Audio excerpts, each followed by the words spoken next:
Hello and welcome to another edition of Overland Fam. In today's episode, I wanted to have a quick chat with you guys about the nuances of traveling with children.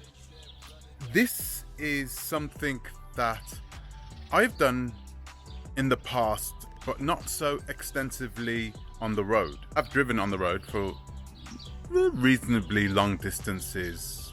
No, I haven't. No, actually. Not more than 200 miles at a time with children. Into, on 1,500 mile journeys with my son, but he was, at the time he was 17, 18 years old actually. So, that's a different thing. I mean, he even helped me drive.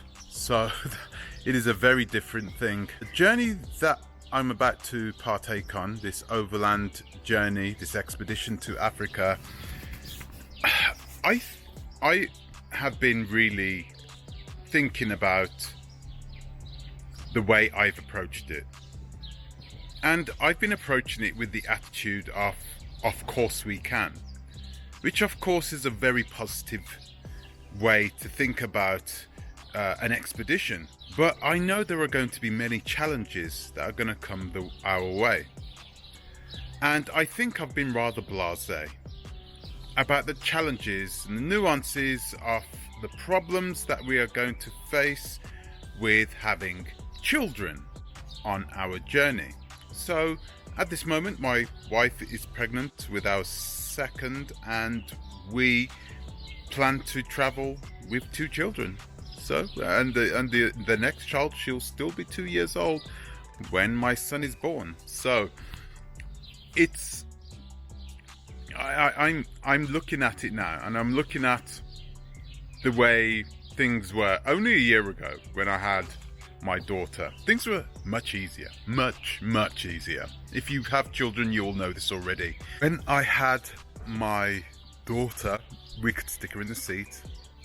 You have to think about it. She would sleep most of the way if we were going somewhere, and it would be easy, We slam a nappy on her when it was dirty or full, then we could change it. It was very easy to travel with her in that sort of a sense. She didn't need entertaining. Even now at 2 years old, I don't think she needs entertaining. My wife seems to think that she does.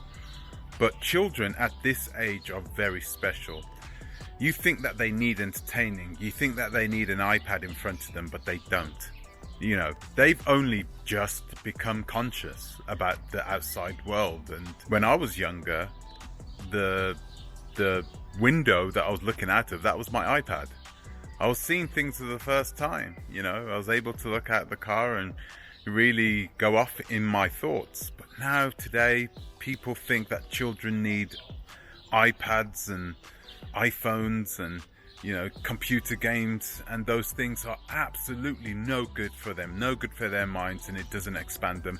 That's another story for a different day, though. I really wanted to more discuss the difficulties that we're going to have as a family going on this long-term journey with the children.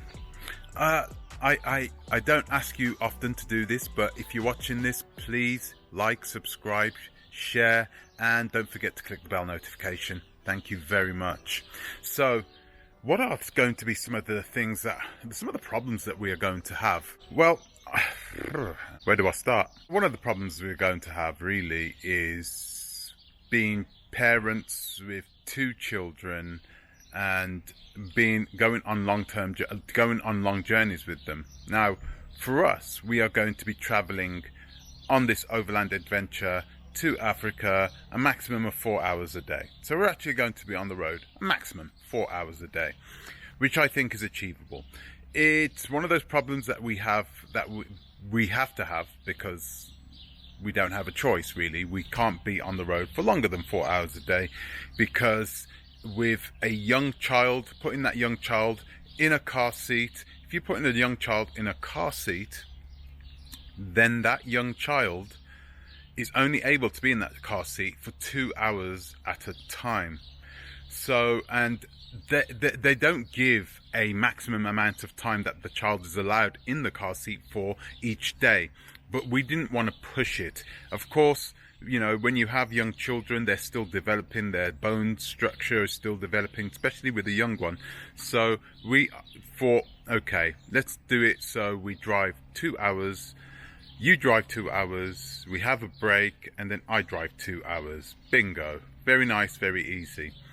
And then we also thought, you know, that would give us enough time to spend with the children in the morning, and then also give us time to drive the hopefully the 200 kilometers. That's what our plan is, to drive 200 kilometers.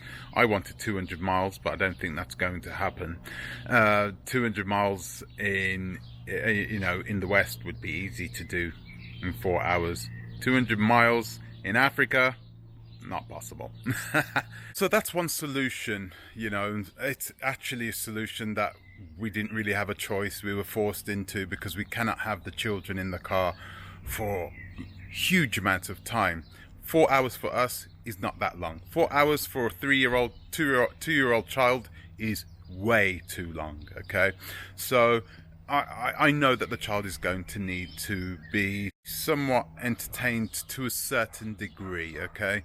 And we do plan to partake in this mission, this expedition as a family. So we're going to be talking to one another. My daughter is talking a lot now, so we're going to be using that 4 hours time in order to try and teach her more about, to educate her more about mathematics, all the STEM, the STEM education that we're planning to do. We're trying to start her off, and this is a time where we can do something daily as well. So we're going to be teaching her biology, mathematics, engineering when we can, all the sciences. We're really trying to focus that towards, bring our daughter towards that direction in terms of her education. So that's what we're going to be doing for the most of that 4 hour period. But of course, a lot of it is going to be stuff that we're going to be teaching her about the history of her background, her people in Africa. That should be fun, because that's going to be something that I'm going to be learning at the same time.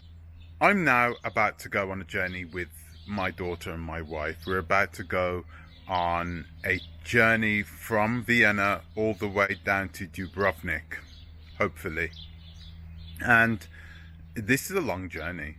You know, it doesn't look that big on a map, but it's actually pretty big. You know, you're talking 1,500 round trip, which is miles, 1,500 miles round trip, which is pretty long, pretty far.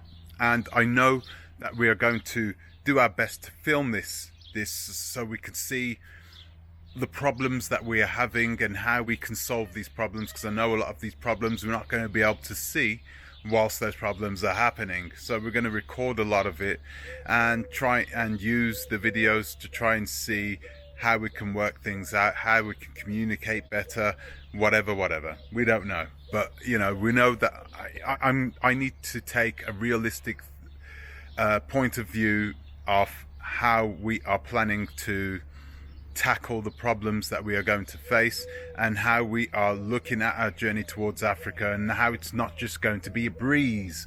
Okay, we realize it's not going to be a breeze, but I really need to hammer that home so I can become better prepared for when things go a little pear-shaped. So yeah, I just wanted to bring you guys up to date a little bit.